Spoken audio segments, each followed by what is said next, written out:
We're going to start our deep dive into the greatest teams of all time with one of the most controversial. Today we're going to talk about the 1902 Pittsburgh Pirates. You certainly know this baseball card. It's probably the most iconic card in the history of the hobby. Well, you might not know that the iconic pose on that baseball card originated in a 1902 portrait of Wagner. This was one that was sold as part of a set of baseball player portraits by Sporting Life magazine. Now, it's only fitting that Wagner got his own photo card in 1902, considering how dominant he and the rest of the Pittsburgh Pirates were that season. The Pirates won an incredible 103 games that season, losing only 36. That's right, they won 103 games out of 139 played, which is a record that is extremely impressive. At the time, 103 wins set the all-time National League record. If you only look at winning percentage, the 1902 Pirates are second all-time behind only the 1906 Cubs. You're probably wondering how in the world a team that dominated its league by such a large margin could be considered controversial. Well, we'll get to that point in a second, but first let's take a look at some more stats. After 5 straight wins, the Pirates lost 2 to the Cubs. What a coincidence. With this win on April 26th, though, Pittsburgh thrust itself into first place, a position that it would not relinquish in 1902. The Pirates went 8-2 in April and didn't look back. Before long, the team had built a lead larger than any previous team in National League history. The Pirates set a record by clinching the pennant on September 2nd, which is earlier than any team before or since. It's really not quite right to call this a pennant race. There was honestly never any race to speak of. It was all Pittsburgh from the start to the end. The Pirates had a winning record against each of the other 7 teams in the National League. The team struggled against the Cubs and the Giants for some reason. Interesting, since both of those teams finished below 500. The closest the Pirates came to a bad month was June, when they had a .647 winning percentage. They did only win 1 of their 2 games in October, but they also played extremely well in end-of-season exhibition games. Pittsburgh led the league in all offensive categories except for sacrifice hits, and I'm guessing that they didn't need to bunt all that often. Even the Pro American League Reach Guide called the Pirates the greatest baseball team in the country. Now, of course, a great team is really only as good as its players, and if you're like me, you're really mostly interested in looking at teams like this because you want to play with them in some sort of baseball simulation project. So now let's go take a look and see how the team lined up position by position and player by player, and we're going to emphasize here player usage for simulation purposes. Before we start though, we need to talk about this man, Honus Wagner. Believe it or not, it's actually kind of hard to assign Wagner a single position in 1902. He pretty much filled in any position that the Pirates needed help with. Wagner started the season out at shortstop, but he soon switched to center field to cover for Ginger Beaumont, who was injured in practice in early May. As his APA card will tell you, Honus played pretty much everywhere in 1902, including a single appearance as a relief pitcher. In case you didn't know the story, in July 1901, Pirates shortstop Fred Ellie was reported to be out with an injured finger. Now, what these newspapers articles don't tell you is that Wagner had already been playing third base up to that point. Tommy Leach, who was the normal third baseman, was coming back from taking a week off due to being over-fatigued. Leach went to play shortstop when he came back, not third, in Ellie's place. The story was corrected a few days later. Fred Ellie was released, ostensibly for trying to convince Pirate players to defect to the American League. This, by the way, is misstated in Ellie's Sabre biography. Anyway, after a few games, Leach returned to third base and Wagner went to shortstop, and it seems that manager Fred Clark planned on keeping him there. But, as you already know, that didn't quite happen. Honus Wagner was that kind of player, though. I mean, he was willing to go wherever he needed to be, and he had the ability to play every single position at a major league level. He was a true all-time great. Oh, and if you're wondering about the batting order position, Wagner hit 4th just about every game, and when he wasn't hitting 4th, he was hitting 3rd. Now that we've got that out of the way, we'll go over to first base. Katie Bransfield covered first base for most of the 1902 season. However, in Boston on August 13th, Bransfield tripped over pitcher Vic Willis's leg while trying to beat out a grounder. The injury kept Bransfield out of the game until September 10th. For the most part, Honus Wagner covered for him, though catcher Jack O'Connor also spent some time at first base. Bransfield tended to hit 5th when he was healthy. At second base was Claude Ritchie, who played for most of the season, barring a few minor injuries. Jimmy Burke, not the gangster but the ball player, was Richie's backup. Burke was more of a utility player than a true second baseman and filled in whenever necessary.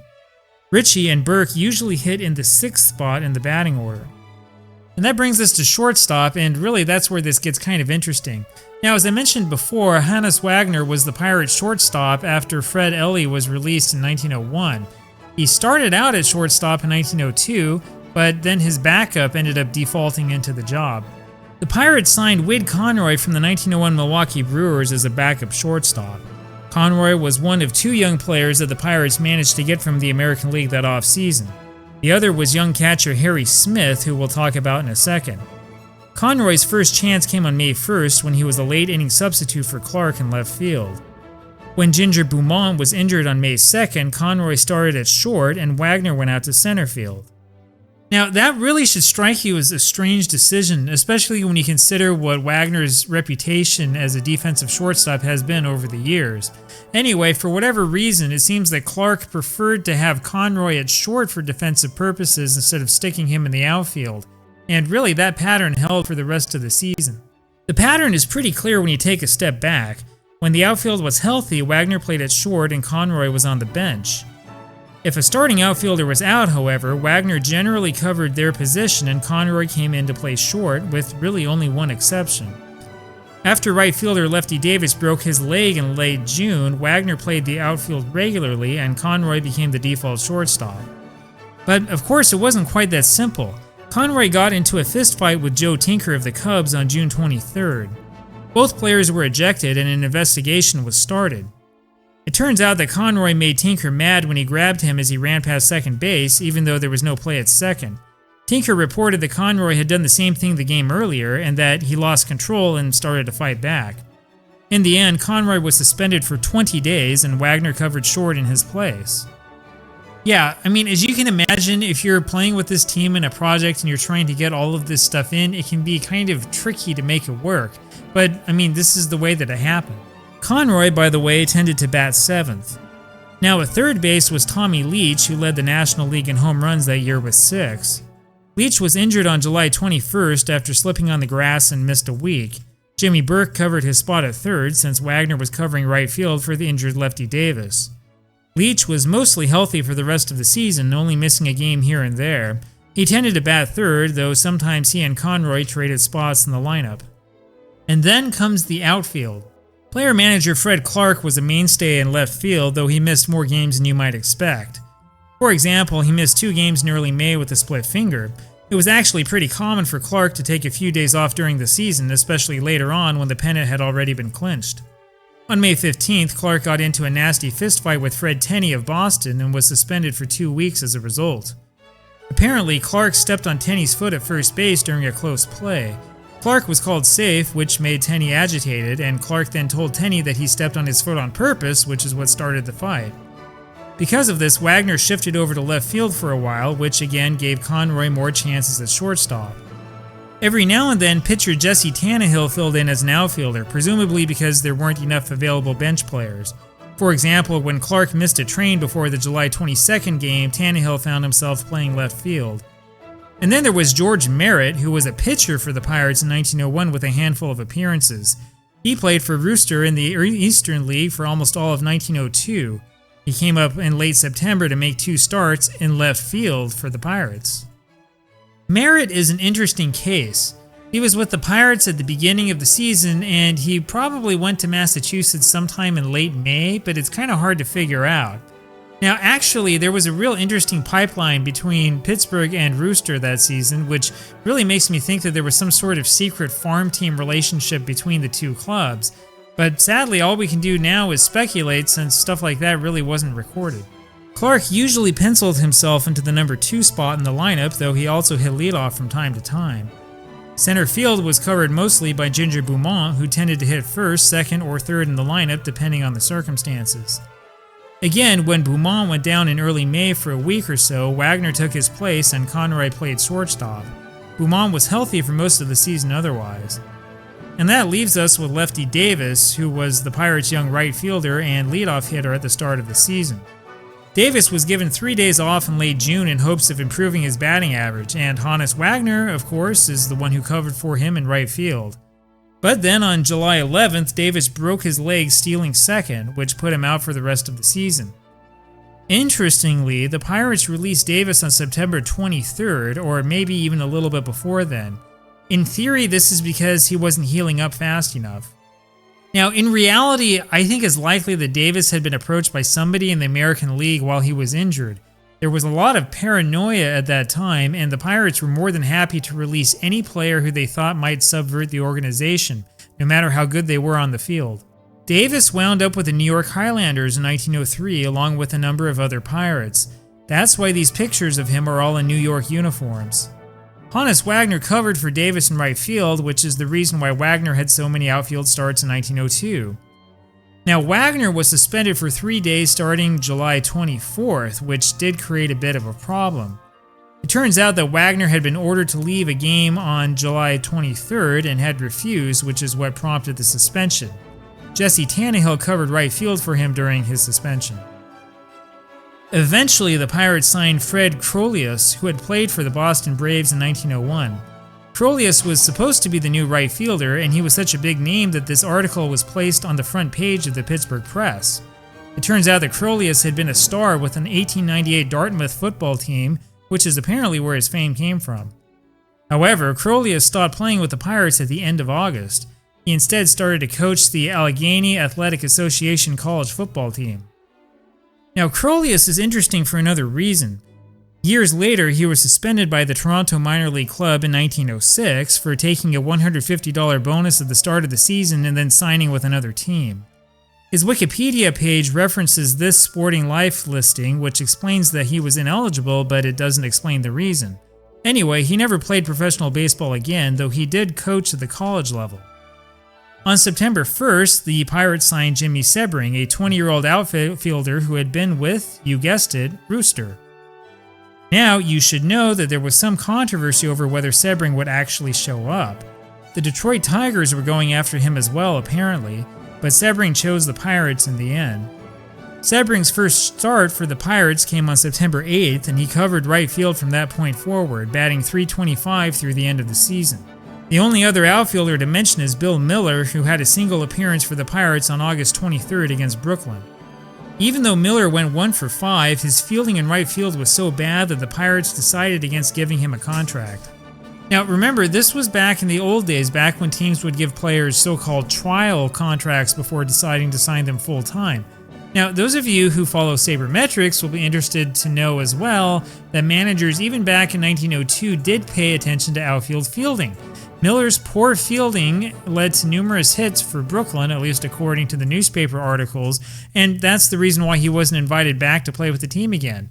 This despite the fact that he had been personally recommended by Tommy Leach. 36-year-old Jack O'Connor was the principal catcher for the Pirates, and yes, I know that Baseball Reference lists Harry Smith instead. 40-year-old Charles Zimmer, who they called Chief, was the second catcher. Smith was honestly a distant third in the pecking order. As I mentioned earlier, Jack O'Connor played at first base for a week or so in mid-August. Then, on August 20th, O'Connor was abruptly released from the team for helping Ban Johnson and other American League representatives arrange private meetings with other Pirates players. O'Connor wound up in the American League in 1903, playing for, you guessed it, the New York Highlanders. That left only 2 catchers. The Pirates went after Leo Full, who caught only 1 game. That was one of the poor starts that Harvey Cushman had. It seems that Full and Cushman stayed with the squad until the end of the season, though there are reports of them playing in Des Moines, Iowa sometime in October. The Pittsburgh Press reported that catcher Ed Phelps was signed around September 3rd, though I'm not entirely sure when the exact date is. Apparently St. Louis was after him, but the Pirates got him first. Phelps caught fairly frequently in September, along with Smith. Matt Hopkins also caught part of a game on August 24th. He was a local semi-pro player who the Pirates gave a brief trial to. This, by the way, was the game that Harvey Cushman fell apart on the mound. Hopkins went 2 for 2 at the plate, but was still not given a contract. That meant the end of his major league career. He hit 1,000 for his career. Anyway, in the end, Harry Smith was the catcher who wound up with more games played than anybody else. This despite the fact that he was always really the second choice catcher behind Zimmer, including at the last half of the season. And it seems to have been pretty common back in those days to have 3 catchers on your roster just in case. Anyway, let's go to the pitchers. As strange as this sounds, the Pirates basically used a 5-man pitching rotation in 1902. Yeah, that's right. So it turns out that all these rumors about pitchers back then being born with iron arms and stuff just isn't true. The biggest question here has to do with Ed Doheny, who pitched this exhibition game on April 15th and then didn't appear in a game until May 7th. Now, there is circumstantial evidence that indicates that he might have been injured, though there was no official reason given for his 3 weeks off. Now, if you're going to manage this pitching staff in some sort of project, you really need to know that this was not a strict rotation. This was basically a skip rotation with a special twist. The twist is that if you were knocked out of a game early on, like in the first inning, you probably would start again after getting 1 day off. You can see that this happened to Jack Chesbro in May. Chesbro lasted only 1 inning against Boston on May 14th, and then was back to throw a complete game against Philadelphia on May 16th. As unbelievable as it is today, the Pirates pitchers finished almost every game that they started. Out of 141 starts, they threw an incredible 131 complete games. Now, for the most part, the starters doubled as relievers in those emergency situations, where a guy would get knocked out after 1 inning. Of course, this was pretty common in baseball back in those days. In fact, though we tend to forget this because it was in the 19th century, the entire concept of a relief pitcher was still really new. For years, substitutions had been outlawed except in cases where players were injured. That happened through the beginning of the 1890s. I wrote a blog post over a year ago about Harvey Cushman, who had 4 really bad appearances for the Pirates in late August and in early September. 3 of those were starts, and he didn't last long in the major leagues. Ed Poole is the other full-time pitcher we need to talk about. Poole had a single relief outing on May 14th, and he actually pitched well, though the Pirates lost. It was actually a big deal when Poole was finally released on July 3rd. Poole was upset that he wasn't getting enough playing time. He wound up signing for Cincinnati. In the end, Poole pitched 2 seasons for the Reds, then 1 for Brooklyn before leaving the majors for good. And that brings us to the final Pirates pitcher. Wait for it. Yeah, it's Honus Wagner, and I'm not kidding. Wagner came in to relieve Harvey Cushman on September 5th and pitched very well. Wagner struck out 5 and walked 2 in his 5 1/3 innings of work, giving up only 4 hits in the process. In all seriousness, Honus Wagner could have been a star pitcher if he had really wanted to. I mean, this man was unquestionably one of the greatest baseball players of all time. He showed mastery at every single position, which is something that I don't think anybody has done since. However, this does bring up a problem. If you're playing with the 1902 Pirates in any sort of cross-era project, you'll find that their absolute lack of relief pitching is a huge handicap. If you're playing with the 1902 Pirates, I really recommend staying away from the computer games and instead playing with the cards and the dice. You might need to modify the rules of your favorite game a little bit to make sure that the Pirates pitchers get enough complete games. And if your game has a fatigue system, you might need to sort of bend the rules a little bit as well if you want to reflect the real-life usage. And by the way, the Pirates received praise from the baseball press of their time for not employing too many pitchers in 1902. Again, this is amazing by today's standards.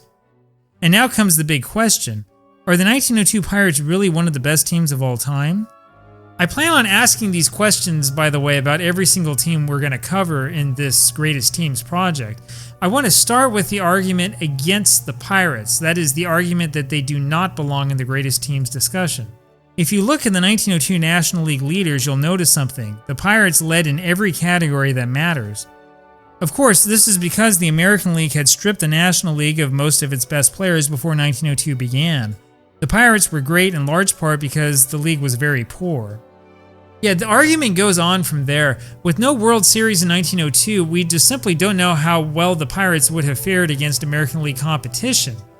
But we have to stop right there. There is a problem. It turns out that there actually was a postseason series in 1902. Way back in early September 1902, the Baltimore Sun reported rumors that the American League was trying to arrange for a postseason series with the Pirates. The Pirates apparently refused, probably because the National League was upset about having all of its players poached away. A week later, the Pittsburgh papers reported that a deal had been made despite alleged treachery by Ban Johnson. The deal was this: the Pirates would play a best-of-7 series against an American League All-Star team. This would include games in Pittsburgh, Cleveland, and Chicago. Now, it's actually surprising that this series is not better known. Sporting Life covered it extensively, and yet most baseball historians flat out ignore it. In the end, for reasons I still don't fully understand, the series was cut down to a best-of-5 series with 2 guaranteed games in each of Pittsburgh and Cleveland. A 5th game, if necessary, would be played again in Cleveland. The American League All-Star team was indeed a team of all-stars, featuring the likes of Napoleon LaJoie, Cy Young, Fielder Jones, Bill Bradley, and other stars. In fact, if you look at this American League All-Star team list and compare it to the team that the American League actually fielded, you will realize that it's basically the same team. Of course, there were problems. LaJoie and Bill Bernhard, for example, were prohibited from playing in Pennsylvania because of the court ruling earlier that season. They wound up skipping the first 2 games in Pittsburgh. The other surprising thing is that the same American League All-Star team played a 2-game series in Cincinnati against the Reds before taking on the Pirates. This was part of a major barnstorming trip that lasted through the end of October. It took the American League All-Stars all the way out to California by the end of the month. Now, that's really not all that remarkable, by the way, but the part that is crazy to me is that the 2 leagues got together at all. I mean, not only had I never heard of that before, but that contradicts everything I thought I knew about the American and National League relationship in 1902. Anyway, back to this series, the Pirates won the first game 4-3. Now, if you look carefully at the box score, you will notice that Wagner was playing shortstop and Sebring was in right field. Smith was the catcher, and Lever was the starting pitcher, not Tannehill, who had been the #1 pitcher all season. Jesse Tannehill had been released just a few days earlier. Again, this is because he was being actively courted by the American League. Tannehill wound up signing with none other than the New York Highlanders. So did Jack Chesbro, who also wound up leaving the team during this series. The Pirates won the second game 2-0 in less than an hour and a half. Philippi was the starting pitcher. That set up Game 3, where a Pirate victory would give them the series outright. Some papers, such as the Pittsburgh Gazette, were calling this a World Series. As reported by Ronald T. Waldo, Chesbro was supposed to pitch the next game. This would be Game 3. Chesbro, however, claimed that he had a sore finger and wound up being released by the club outright. Now, rumor has it that he was also already in talks with the American League. Lever wound up pitching the third game in Cleveland. This one wound up being an all-time classic, a scoreless tie after 11 innings. The Pirates had held the American League All-Star team scoreless for 20 straight innings. And because of the strange way that the series was set up, the Pirates claimed victory despite the fact that there was one more game to play. Game 4 was the only game that the American League team managed to win, and they only managed a single run off of Philippi in the process. It was a remarkable performance by a remarkable Pittsburgh team, and it is a strong argument in favor of this team really being one of the greatest teams of all time.